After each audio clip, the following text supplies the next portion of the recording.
Bismillahirrahmanirrahim. Assalamualaikum warahmatullahi wabarakatuh.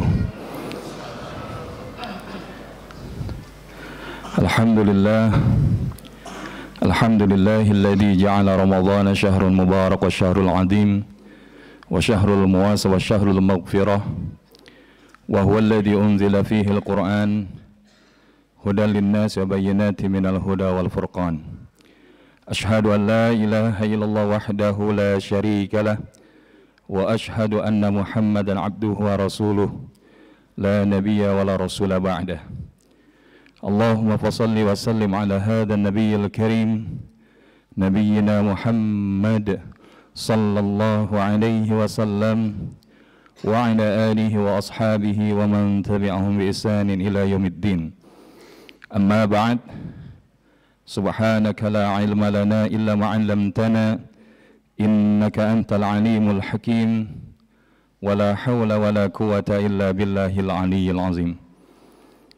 Fadilatul Qaramun, Bapak Ibu jamaah salat Isya wa Tarawih Masjid Al-Aqsa Permata Bintaro yang dirahmati Allah. Alhamdulillah, bersyukur kita kepada Allah Subhanahu wa taala bahwa Allah masih mengizinkan kita dan memilih kita untuk kembali berada di dalam bulan yang dinantikan oleh setiap kaum muslimin di seluruh dunia, yakni kita kembali berada di dalam bulan suci Ramadan. Tentu adalah merupakan kebahagiaan karena rahmat dan kasih sayang Allah begitu berlimpah di dalam bulan suci Ramadan. Bagaimana Nabi SAW bahkan memotivasi kita, man qama Ramadan imanan wahtisaban ghufira lahu ma taqaddama min dzambi. Siapa yang dia menghidupkan Ramadan dengan ibadah, melakukan sholat malam di dalamnya semata-mata karena dengan iman dan mengharapkan ridha Allah Subhanahu wa taala, maka niscaya Allah akan mengampuni dosa-dosanya yang telah lalu. Di dalam hadis yang lain, Nabi SAW mengingatkan, idza jaa Ramadan futihat abwabul jannah wa ghulliqat abwabun nar wa suffidatis syayatin. Apabila telah datang bulan suci Ramadan, maka Allah membuka pintu-pintu surga, menutup dari pintu-pintu neraka, dan syaitan-syaitan dibelenggu. Atau kama qala Nabi SAW. Maka ini sesungguhnya menjadi beberapa di antara motivasi-motivasi kita untuk melakukan yang terbaik di dalam rangka mengisi kesempatan dan momentum emas Ramadan yang kembali Allah berikan kepada kita. Maka kalau diibaratkan Ramadan ini sebuah universitas, maka tentu lulusan dari universitas atau madrasah Ramadan adalah sesuai dengan firman Allah Subhanahu wa taala di dalam Al-Quran surah Al-Baqarah ayat 183. Allah Subhanahu wa taala berfirman, a'udzu billahi minasyaitonir rajim, bismillahirrahmanirrahim, ya ayyuhalladzina amanu kutiba alaikumus syiyam kama kutiba alal ladzina min qablikum la'allakum tattaqun. Wahai orang-orang yang beriman, diwajibkan atas kalian berpuasa sebagaimana Allah telah mewajibkan orang-orang sebelum kalian agar kalian menjadi hamba Allah yang bertakwa. Dari ayat ini kita dapat menyimpulkan the ultimate goal of our Ramadan. Tujuan akhir dari Ramadan kita adalah ketika kita diwisuda oleh Allah Subhanahu wa taala menjadi pribadi-pribadi atau hamba-hamba Allah yang bertakwa. Maka ada beberapa pembelajaran-pembelajaran layaknya sebuah universitas atau kampus ataupun madrasah yang perlu kita ambil agar kita menjadi orang-orang yang layak lulus di dalam bulan suci Ramadan menjadi hambanya yang muttaqin. Dan ini yang kita sebut dengan Ramadan's life lessons, bahwa ada banyak pembelajaran-pembelajaran kehidupan yang bisa kita ambil di Ramadan. Namun kalau kita korelasikan dengan output ataupun outcome yang diharapkan dari madrasah Ramadan adalah menjadi bertakwa, Syekh Dr. Abdullah Nasi Ulwan menjelaskan 5 SKS tentang bagaimana kita bisa menjadi pribadi-pribadi bertakwa yang sebenarnya. Yang pertama adalah apa yang kita sebut dengan mu'ahadah, mengingat kembali perjanjian. Dalam bahasa lainnya adalah self-awareness, membangun kembali kesadaran sebagai seorang hamba di hadapan Allah Subhanahu wa Ta'ala. Karena setiap kita seyogianya telah bersaksi, telah bersumpah di hadapan Allah Subhanahu wa Ta'ala semenjak kita berada di atas di alam ruh. Bagaimana dalam Quran surah Al-A'raf ayat 172, bahkan Allah Subhanahu wa Ta'ala bertanya kepada setiap hamba-hambanya yang masih berada di dalam alam ruh, alastu bi rabbikum? Maka pada saat itu tatkala Allah bertanya, apakah aku adalah Tuhan kalian? Qalu bala syahidna, betul ya Allah, engkau adalah Tuhan kami. Maka di titik ini Nabi SAW mengingatkan, kullu mauludin yuladu 'alal fitrah, setiap bayi yang baru lahir hakikatnya adalah fitrah. Makna fitrah di sini yakni adalah al-Islam. Dia adalah seorang muslim yang dia sudah berjanji semenjak berada di atas alam ruh, bahkan ketika dia lahir dari seorang orang tua yang muslim, maka bayi tersebut diadzankan di telinga kanan, diiqamahkan di telinga kiri, hingga kemudian dididik hingga sampai usia baligh, sampai akhirnya kita menjadi seorang mukallaf, yang kemudian kita maknai perjanjian kita, kita rewind, kita refresh di dalam setiap iftitah yang kita bacakan tatkala kita sholat. Di antaranya adalah ketika kita mengatakan inni wajjahtu wajhiya lilladzi fataras samawati wal arda hanifan muslima wa ma ana minal musyrikin. Inna salati wa nusuki wa mahyaya wa mamati lillahi rabbil alamin. Maka ini adalah potongan sekelumit daripada self awareness yang perlu kita hadirkan. Ramadan mendidik kita menjadi seorang hamba yang sebenar-benarnya. Karena di titik ini kita menyadari kita lemah, karena dialah Allah yang maha kuat. Kita menyadari kita fakir, karena dialah Allah Rabb yang maha kaya. Kita sadar kita ini jahil, karena dialah Allah yang maha memberikan petunjuk.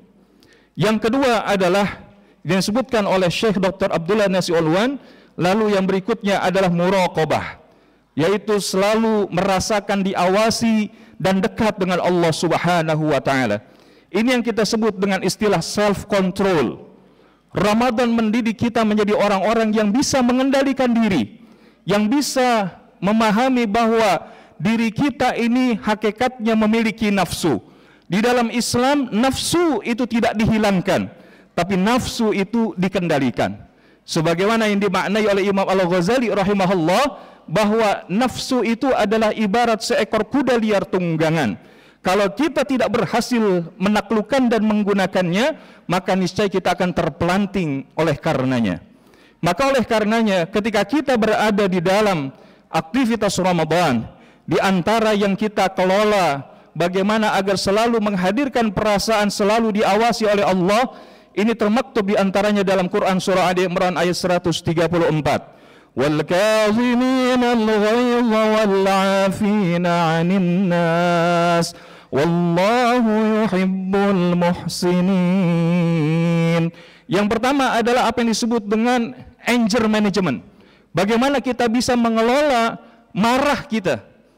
Karena ketika kita sedang berpuasa, maka di antaranya self control yang perlu kita bangun adalah bagaimana kita tidak mudah marah. Kita tidak menjadi orang yang bisa memuntahkan emosi kita semau-maunya kita. Karena apa? Karena kita sedang melakukan ibadah yang sedang diawasi oleh Allah Subhanahu wa Ta'ala. Wal kadhiminal ghaiza wal 'afina 'anil nas. Yang berikutnya adalah dia mudah memaafkan kesalahan manusia yang lain. Maka di dalam aktivitas Ramadan kita hadir yang namanya respectful, sebuah perasaan untuk menghargai. Jangan sampai kita menjadi orang-orang yang mudah menyudutkan, mengadu domba, mengambil keuntungan dari perselisihan dari orang-orang yang berbeda pandangan dengan kita. Tapi ketika kita bisa menghargai, maka ini adalah di antara bentuk self control yang kita lakukan di hadapan Allah Subhanahu wa Ta'ala. Dan yang berikutnya adalah wallahu yuhibbul muhsinin, dan Allah senang kepada mereka orang-orang yang berbuat kebaikan.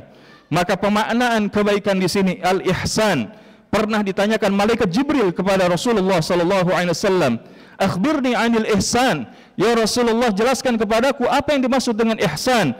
Maka kemudian Nabi SAW menjawab, "An ta'budallaha ka'annaka tarahu, fa illam takun tarahu fa innahu yarak." Atau kama qala Nabi SAW. Para ulama di antaranya Syekh An-Nawawi rahimahullah menyebutkan bahwa level pertama yaitu engkau beribadah seakan-akan engkau melihat Allah, inilah yang disebut dengan level mukasyafah, yaitu yang itu hanya dimiliki oleh kekasih-kekasihnya Allah Subhanahu wa taala. Tapi ketika kita yang berada di dalam keumuman, maka kita setidaknya kalau tidak seakan-akan melihat Allah, kita sedang dilihat oleh Allah Subhanahu wa taala. Maka pada saat kita berpuasa, walaupun tidak ada orang yang lain melihat kita, di depan kita ada makanan, di depan kita ada minuman yang menyegarkan, tapi belum masuk waktu berbuka, kita makan atau kita minum Bapak Ibu? Tentu tidak. Kenapa? Karena kita sadar Allah sedang melihat kita, Allah sedang mengawasi kita. Bayangkan kalau self control ini hadir di tengah para pekerja, di tengah para pemimpin, di tengah para ASN, di tengah para orang-orang yang memandu banyak orang lainnya, maka tentu ini akan membawa kepada kebaikan dan kemaslahatan yang lebih luas di tengah masyarakat dan umat. Maka ini adalah poin yang kedua. Yang ketiga, kemudian Syekh Dr. Abdullah Nasuh menyebutkan bahwa anak tangga ketiga, SKS yang berikutnya perlu kita ambil adalah apa yang kita sebut dengan muhasabah, yaitu senantiasa melakukan introspeksi diri, self reflection. Yang perlu kita muhasabahi adalah apakah Ramadan kita hari ini lebih baik daripada hari kita kemarin, dan esok hari akan lebih baik dari hari ini. Ini yang perlu kita hadirkan. Karena jangan sampai kita kenceng di awal, mulai setengah kendor di tengah, dan ujungnya makin kendor. Betul atau tidak Bapak Ibu? Maka kalau kita lihat, Masya Allah, di tengah masyarakat kita, di awal Ramadan, semua masjid, semua musola, kira-kira jamaahnya ramai aja atau ramai banget Bapak Ibu? Ramai aja apa ramai banget? Tapi masuk 10 hari kedua, kira-kira makin ramai atau sudah mulai mengalami kemajuan Bapak Ibu? Apa yang menjadi kemajuannya? Softnya maju. Dan kira-kira kemana jamaah yang ada di 10 hari pertama itu? Bukan tidak mungkin sudah lari ke mal-mal, sudah lari ke restoran-restoran karena sibuk memenuhi undangan buka puasa bersama. Maka kita berlindung kepada Allah, jangan sampai masjid kita seperti itu. Karena kelihatan insya Allah malam pertama dengan malam sekarang, kira-kira malam sekarang lebih ramai atau lebih maju daripada malam pertama Bapak Ibu. Mudah-mudahan kalau kita bisa menjawabnya, mudah-mudahan kita nggak menjadi di antara yang membuat kemajuan itu. Kenapa? Karena jangan sampai masuk 10 malam yang terakhir ketiga, makin maju daripada soft yang ada di masjid-masjid, musola-musola di tengah umat. Kira-kira jamaahnya pindah kemana Bapak Ibu? Ya, stasiun, terminal, bandara. Kenapa? Mudik. Padahal tidak ada ayatnya, wahai orang beriman, mudiklah kalian sebelum akhir Ramadan agar kalian menjadi hamba Allah bertakwa. Tidak ada. Tapi yang ada adalah Rasulullah SAW mencontohkan i'tikaf. Makanya kalau kita sampai di tanah suci, kita akan melihat 10 hari pertama jamaahnya itu luar biasa. Masuk 10 hari kedua makin luar biasa. Dan masuk 10 hari ketiga sudah hampir mendekati musim haji. Maka ini harusnya menjadi tolak ukur yang bisa kita muhasabah di tengah umat di antaranya. Selain daripada muhasabah diri, maka kita perlu melakukan muhasabah di tengah keumatan. Kalau ternyata di tengah umat masih belum terjadi yang demikian, maka inilah di antara yang perlu kita optimalkan. Yang keempat, berikutnya adalah Syekh Abdullah Nasuh menjelaskan daripada apa yang disebut dengan mu'aqabah, memberikan sanksi. Ketika kita kemudian melihat ada kekurangan, maka ini yang kita sebut dengan self improvement. Bagaimana kita melakukan perbaikan setelah dari sebelumnya salah. Karena hakikatnya manusia adalah tempat salah dan lupa. Al-insan mahalul khata' wan nisyan. Manusia adalah tempatnya salah dan lupa. Tapi Nabi SAW memberikan semangat kepada kita dalam sebuah hadisnya, wa atbi'is sayyi'atal hasanata tamhuha, dan iringilah kesalahan-kesalahan kalian, keburukan-keburukan kalian dengan kebaikan, maka niscaya kebaikan itu akan menghapuskannya. Kalau Sayyidina Umar ibn al-Khattab pernah terlambat sholat berjamaah di masjid bersama Nabi dan para sahabat, lantaran ia berada di sebuah kebun yang begitu rindang dan menyejukkan, maka begitu ia keluar ternyata melihat Rasul dan sahabat sudah keluar dari masjid melakukan sholat berjamaah, maka Sayyidina Umar mengiqab dirinya, memberikan sanksi kepada dirinya untuk apa? Mewakafkan kebun yang ia cintai itu untuk Allah dan Rasulnya. Kenapa ia lakukan? Karena jangan sampai kemudian kenikmatan-kenikmatan dunia mengalahkan daripada apa yang menjadi kenikmatan-kenikmatan yang hakiki di sisi Allah Subhanahu wa Ta'ala dan kehidupan akhirat. Maka kalau hari ini ternyata kita punya target 1 hari 1 juz tidak terpenuhi, apa iqab kita? Jangan-jangan kita terhalangi gara-gara handphone kita. Siapkah kita mewakafkan HP kita, Bapak Ibu? Ini yang kita sebut bagaimana mu'aqabah, mendidik diri kita dengan memberikan sanksi. Sebaliknya, ketika kita berhasil, berikan reward. Apa yang bisa kita hadirkan sebagai sebuah kebaikan dan kebahagiaan untuk sebanyak mungkin orang. Dan yang terakhir adalah mata kuliah yang perlu dimiliki oleh setiap pribadi yang beriman hingga akhirnya dia menjadi hamba Allah yang bertakwa adalah mujahadah. Memiliki kesungguhan, bersungguh-sungguh. Ini yang disebut dengan self-development. Karena Allah Subhanahu wa Ta'ala mengingatkan siapa orang yang bersungguh-sungguh di jalan kami, maka Allah Subhanahu wa Ta'ala akan membukakan pintu-pintu kemudahan bagi mereka. Maka hari ini bersungguh-sungguhlah kita di dalam sholat tarawih kita. Karena biasanya kita kalau memilih imam sholat tarawih kira-kira sangat selektif, betul atau tidak Bapak Ibu? Biasanya kita lebih senang imamnya baca panjang atau pendek Bapak Ibu? Ya, masalahnya emang boleh imam baca pendek, Allahu Akbar, pendek-pendek, tidak. Tapi insya Allah imam kita yang hari ini hadir seorang qari, seorang hafidh, maka mudah-mudahan insya Allah kalau malam ini 2 juz pun insya Allah kita siap. Bapak Ibu siap? Kenapa nggak ada yang jawab begini? Karena kalaupun Bapak Ibu jawab siap, belum tentu saya juga siap Bapak Ibu. Tapi insya Allah hari ini banyak imam-imam yang sudah memahami. Bahkan kalau kita lihat Masjidil Haram hari ini Bapak Ibu, imamnya bacanya itu ngebut-ngebut. Syekh Bandar Balila yang biasanya bacanya itu santun, halus, lembut, mengalun. Tapi ketika kemudian di beberapa malam terakhir ini saya baca Masya Allah. Karena memang hari ini waktu-waktunya mungkin musimnya berbeda, waktu malamnya lebih cepat sehingga kemudian dibacanya juga lebih cepat. Dan insya Allah kelihatan malam ini juga imam kita akan baca lebih cepat daripada sebiasanya. Bapak Ibu jamaah yang dirahmati Allah Subhanahu wa Ta'ala, bersungguh-sungguh di dalam salat malam kita, bersungguh-sungguh di dalam puasa kita, bersungguh-sungguh memakmurkan masjid kita, bersungguh-sungguh dalam infak sedekah zakat kita. Jangan tunggu khatib naik mimbar baru kita bayar zakat. Kalau kita bisa bayar zakat fitrah sekarang, kenapa harus menunggu besok? Maka mudah-mudahan walladzina jahadu fina lanahdiyannahum subulana menjadi kebaikan yang Allah hadirkan dan menuntun kita menjadi pribadi yang muttaqin yang diinaugurasi di hari raya Idul Fitri untuk menjadi hamba Allah yang muttaqina haqqan. Amin ya rabbal alamin. Mudah-mudahan disampaikan ini ada manfaatnya. Hadanallahu wa iyyakum ajmain wal afwa minkum wabillahi taufiq wal hidayah. Wassalamu alaikum warahmatullahi wabarakatuh.